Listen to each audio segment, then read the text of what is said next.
성경의 내용이 뭐냐고 묻는 사람이 있다면 한마디로 표현해달라. 누가 만약에 이렇게 얘기하시면 여러분들이 삼위일체 하나님의 구원의 역사, 구속사가 성경에 쓰여 있다 이렇게 얘기하시면 돼요. 사람을 구원하시는 하나님의 역사, 이게 성경의 내용이다.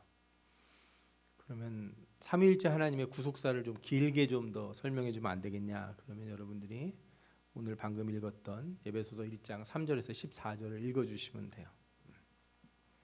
에베소서 1장은 세상을 만들기 전에 예수 그리스도 안에서 하나님이 우리를 택하시고 그분의 작정대로 죄에 타락한 그의 백성을 그리스도 예수의 보혈로 깨끗하게 하시며 또 자녀로 삼아주시고 하나님의 나라를 유업으로 받게 하신 그 하나님의 놀라운 경륜이 표현되어 있는 줄 믿습니다.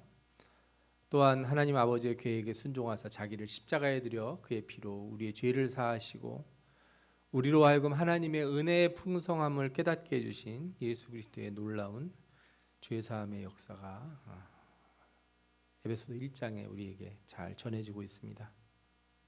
이 모든 일을 통해서 우리는 죄에서 벗어나 하나님이 주시는 지혜와 총명을 통해 우리가 왜 태어났는지, 또 왜 살아가야 되는지, 우리의 존재의 이유와 목적이 무엇인지를 깨닫게 되는데, 그것이 삼위일체 하나님의 영광을 찬송하는 것이고 또 예수 그리스도 안에서 땅에 있는 것이나 하늘에 있는 것이 모두 하나가 되어서 하나님의 영광의 찬송이라고 하는 그 본래의 목적을 회복하는 것이라는 것을 알게 됩니다.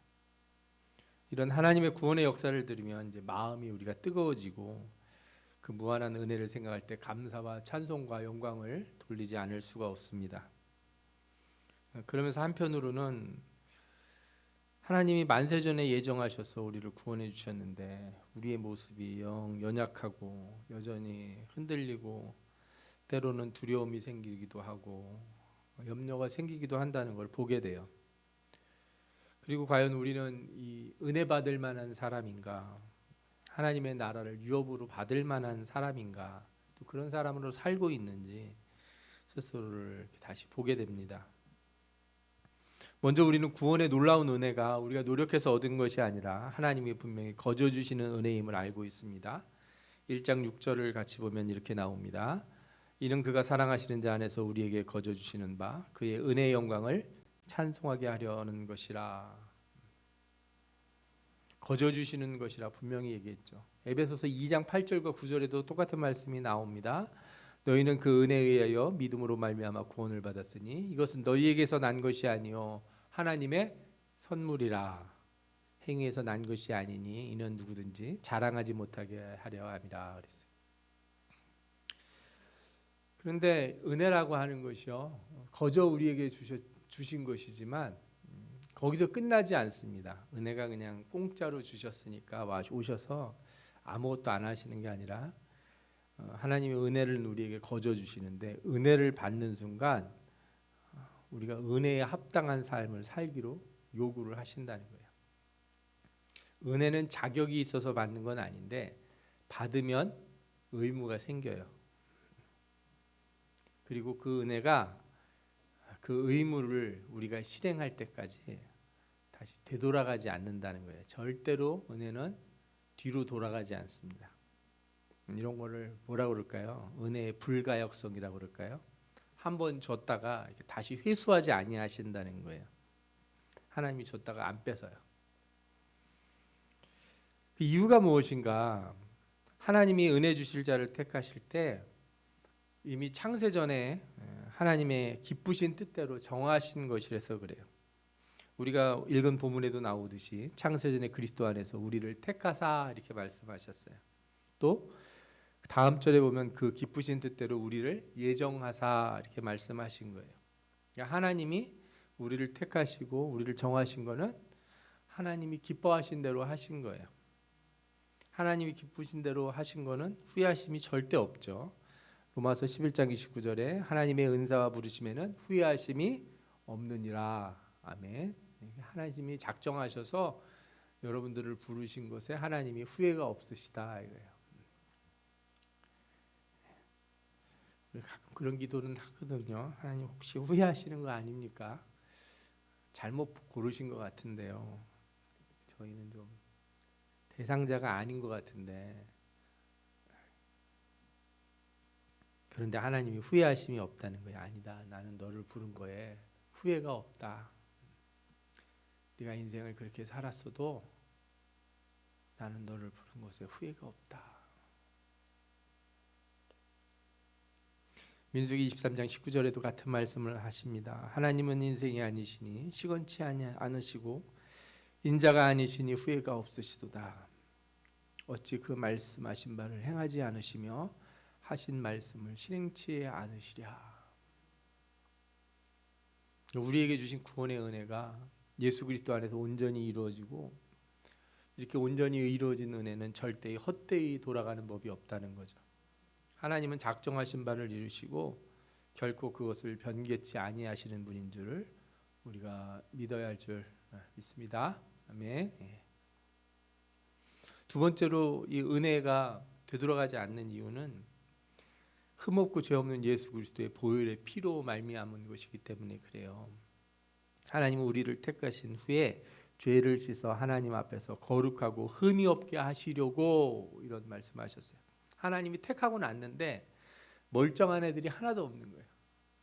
하나님이 만세전에 작정하셔서 우리를 다 택하셨는데 어디 하나 죄가 없는 자가 없고 어디 하나 의지가 올바른 자가 없어요. 결심만 하면 흔들리고,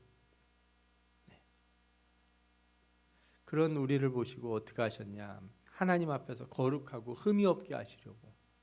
부족한 거 알고 모자라는 거 알고 결격 사유가 있는 거 아시지만 우리를 흠이 없게 하시려고 누구를 보내셨어요? 예수 그리스도를 대신 보내셨습니다. 예수 그리스도의 보혈의 피는 우리를 씻어 주셨고 우리로 하여금 하나님 앞에 담대하게 설 수 있도록 우리를 거룩하고 흠이 없는 자로 만드신다는 거예요. 주께서 너희를 우리 주 예수 그리스도의 날에 책망할 것이 없는 자로 끝까지 견고하게 하시리라. 고린도서 1장 8절에 말씀합니다. 이걸 세번역으로 읽어보면 이렇게 나와요. 예수께서도 여러분을 끝까지 굳게 세워주셔서 우리 주 예수 그리스도가 나타나실 날에 책망할 것이 없는 사람으로 설 수 있게 하실 것입니다. 그랬어요. 예수 그리스도의 보혈의 능력은 죄인을 의인이 되게 합니다.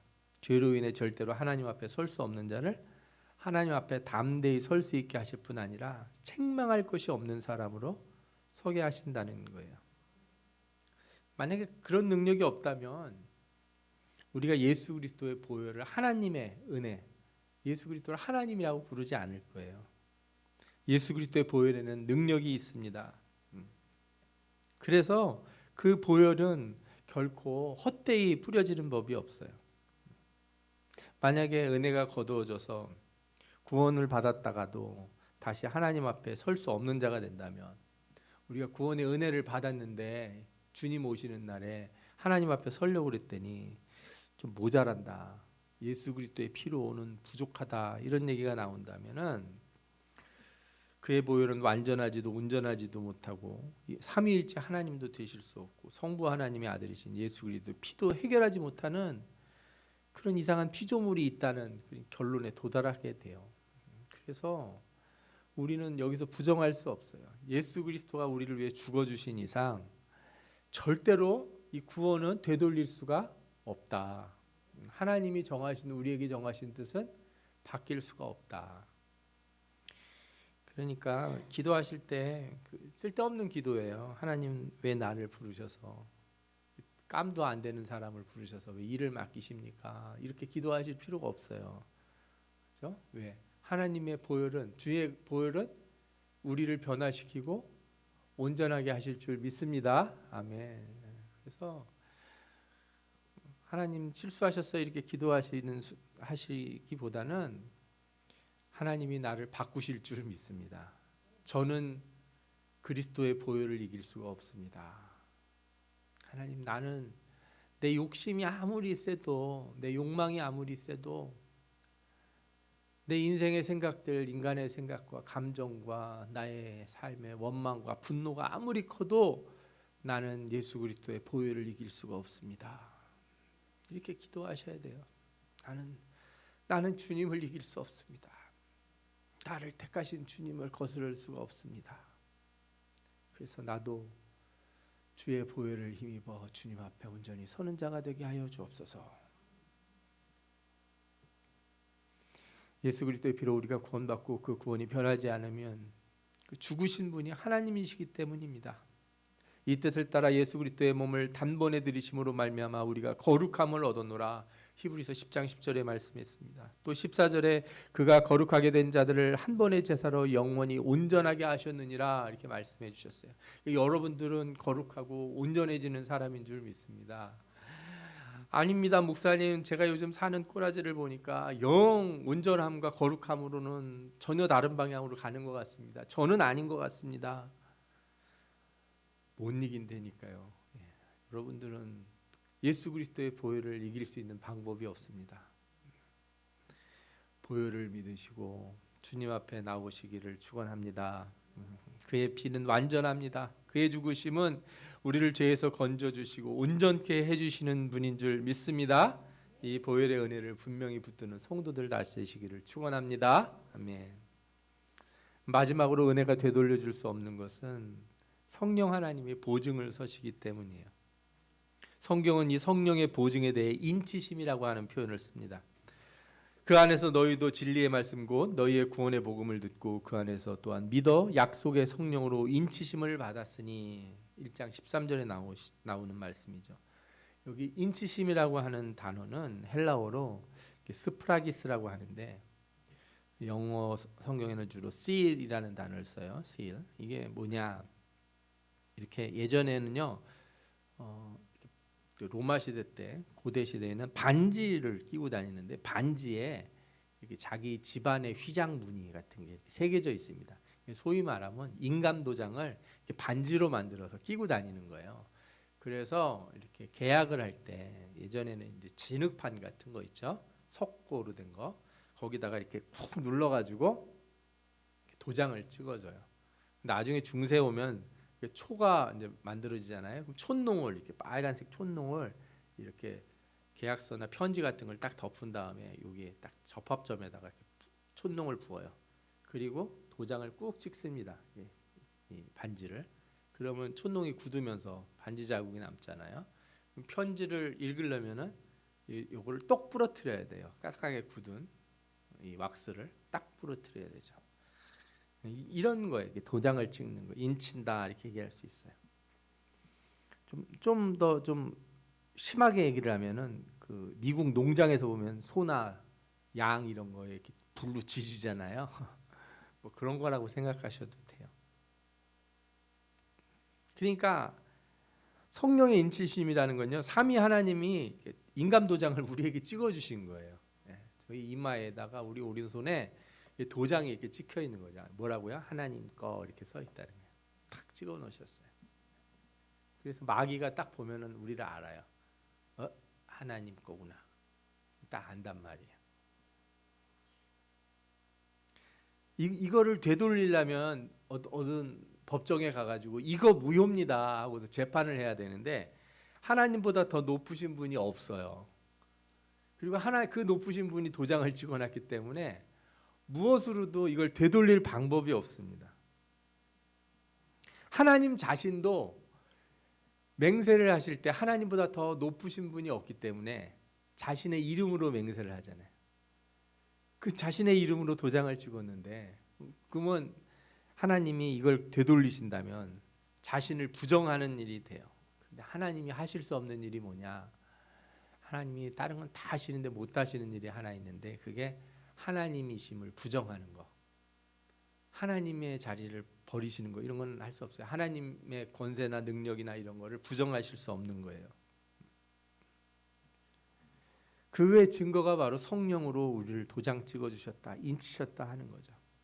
그래서 성경에서 인치심을 너무 많이 강조해요. 우리를 너희와 함께 그리스도 안에서 굳건하게 하시고 우리에게 기름을 부으신 이는 하나님이시니 그가 또한 우리에게 인치시고 보증으로 우리 마음에 성령을 주셨느니라. 아멘. 또 하나님은 인치신 자들을 하나님이 알아보세요. 그러나 하나님의 견고한 터는 섰으니 인침이 있어 일렀을 때 주께서 자기 백성을 아신다 하며 디모데후서 9장 19절에 말씀합니다. 그래서 이 인치심을 받은 자들은 그 심판의 날에 예수님 오시는 날에 14만 4천 무리가 돼가지고 하나님 앞에 서는 거예요. 예. 계시록 9장 4절에 보면 그들에게 이르시되 땅에 풀이나 푸른 것이나 각종 수목은 해하지 말고 오직 이마에 하나님의 인치심을 받지 아니한 사람들만 해하라 하시더라 하는 말씀이 나와요. 이게 뭐예요? 말세에 인침을 받은 자는 하나님이 다 보호하시고 인침을 받지 못한 자들이 환난과 고통과 심판의 자리에 서게 된다는 거예요. 그래서 인치심은 구원의 보증이자 또한 하나님 나라에 들어갈 수 있는 입장권 같은 거기도 해요.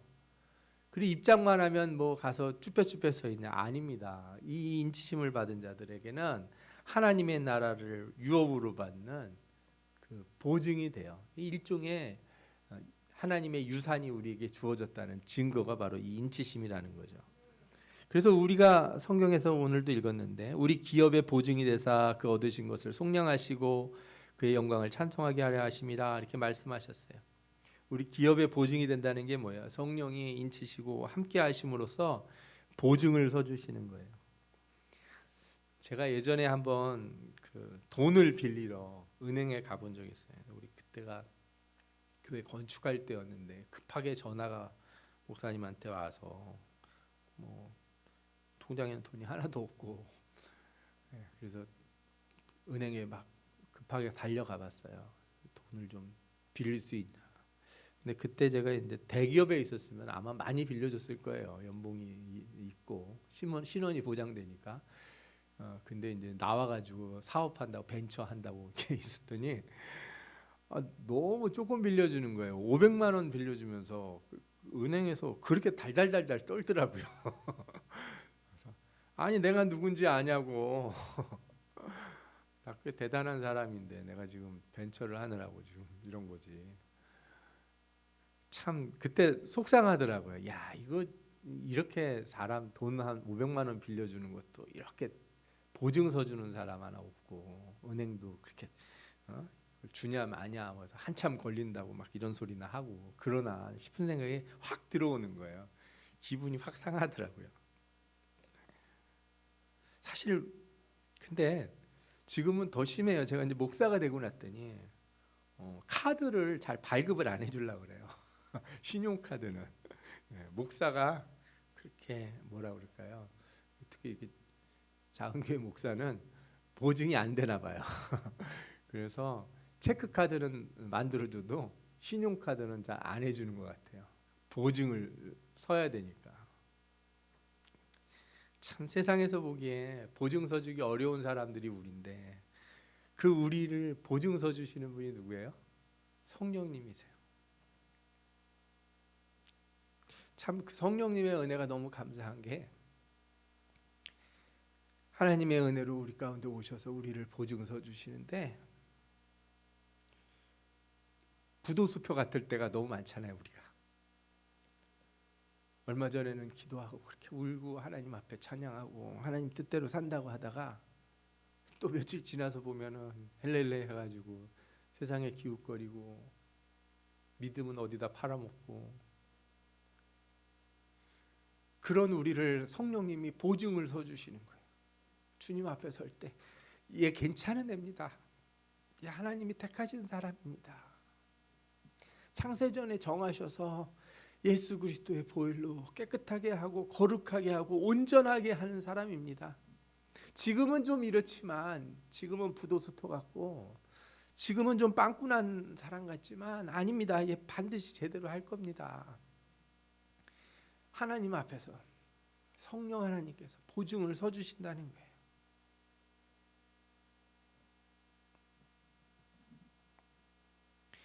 여러분 그러니까 신앙생활 잘해야 돼요. 하나님 보증서 주시는데 여러분들이 잘못하면 누가 보증서 줬는데 여러분 사기치고 이렇게 그러면은 나만 망하는 게 아니라 보증서 준 사람도 망하고 그러잖아요. 세상에서. 성령 하나님은 그러실 일 없지만 성령을 근심케 하지 말라는 거예요. 제발 근심케 하지 마라. 보증서 주신 분이 그냥 아이고 걱정이 돼가지고 저러면 안 되는데 왜 이렇게 자꾸 위험한 짓을 자꾸 할까? 그 안 되는 거 알면서 거기까지 너는 이미 이쪽으로 넘어왔기 때문에, 너는 은혜로 들어왔기 때문에 절로 갈 수가 없어. 아무리 저쪽 가서 얼쩡거려봐야 너 절로 들어갈 수도 없고 가지도 못해. 자꾸 가서 그러지 마. 일로 와. 성령이 이렇게 근심하면서 우리를 부르시잖아요. 성령이 우리를 온전케 하시는 보증이 되실 뿐 아니라 하나님의 나라 가면은, 그죠? 우리가 받을 하나님의 나라의 유업에 보증이 돼 주시는 거예요. 내가 뭐 잘해가지고 하나님 나라에 뭐 얻는지 아십니까? 상을 받고 뭐 그 나라에 가면 내 집이 있고 뭐 다 성령이 보증을 써주셔서 그런 거예요. 그분 아니면 우리가 도대체 뭘 할 수가 있겠습니까?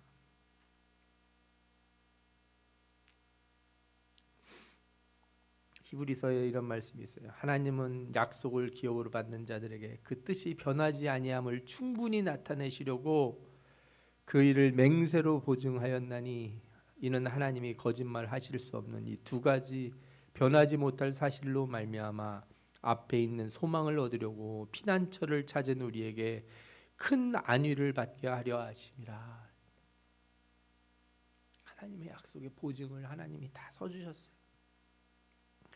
자신을 두고 맹세하시고 자신의 이름을 걸고, 마귀가 와서 그래서 맨날 하는 게 그거예요. 하나님 앞에서, 하나님, 제 하나님이 구해주시고 저 만세전에 택해서 성령을 보내주셔서 보증서 주시면 제가 보기에는 부도수표 같은데요. 그 마귀는 맨날 와서 하는 얘기가 그거예요. 하나님이 그렇게 뭐 도와주고 그러니까 제가 교회라도 나가고 예수도 믿고 뭐 기도도 가끔 하는 것 같고 그렇죠. 제 조금만 어려워 보십시오. 안 합니다. 이렇게 막 얘기를 한다고요. 하나님이 아니다. 내 이름을 걸고 저들을 내 자녀로 삼았다. 그분이 우리와 함께 계시는 줄을 믿습니다. 아멘. 여러분, 구원은 삼위일체 하나님의 놀라운 은혜예요. 성부 하나님이 작정하시고 성자 하나님이 그 작정대로 이 땅에 오셔서 사람의 몸으로 오셔 자기 피를 뿌려 택하신 백성을 구원하시고 거룩하게 하셨어요. 그래서 그 그리스도의 보혈로 말미암아 하나님께서 우리를 자녀로 삼으시고 예수 그리스도와 함께 하나님의 나라를 유업으로 이어받을 자로 만드셨어요. 그리고 성령 하나님이 이 모든 일에 대한 하나님의 맹세로서 우리를 인치시고 구원의 날까지 우리와 함께 계시며 그 하나님의 약속에 놀라운 보증이 되어 주신 줄 믿습니다. 이 놀라운 구원의 은혜를 받은 자들은 어떻게 살아야 된다고요? 하나님의 영광을 찬송하는 자가 되어야 된다. 여러분들은 하나님의 영광을 찬송하고 여러분들 자신이 하나님의 영광의 찬송이 돼야 돼요. 여러분들의 삶이 찬송의 가사가 돼야 된다는 거예요. 여러분들의 삶이, 여러분들의 이야기를 듣는 사람들이 이것이야말로 하나님을 찬양하는 삶이 아니냐, 이런 고백이 나와야 되는 거죠. 하나님을 근심케 하고 성령을 근심케 하는 자가 되지 말고 여러분들의 삶에 하나님의 영광을 찬양하는 가사가 넘쳐나는 삶이 되기를 바랍니다. 하루하루의 삶이, 내 하루의 일기를 쓰는 그 일기의 내용이 주님의 영광을 찬양하는 내용이 되도록 그렇게 살아가는 여러분들 다 되시기 바랍니다. 하나님께서 성령을 여러분들에 주시고 보증이 되어 주실 뿐만 아니라 그분이 날마다 우리를 도우세요. 우리를 이끄시고 하나님의 찬송이 되도록 우리를 도와주십니다. 지혜를 주시고 용기를 주시고 힘을 주세요.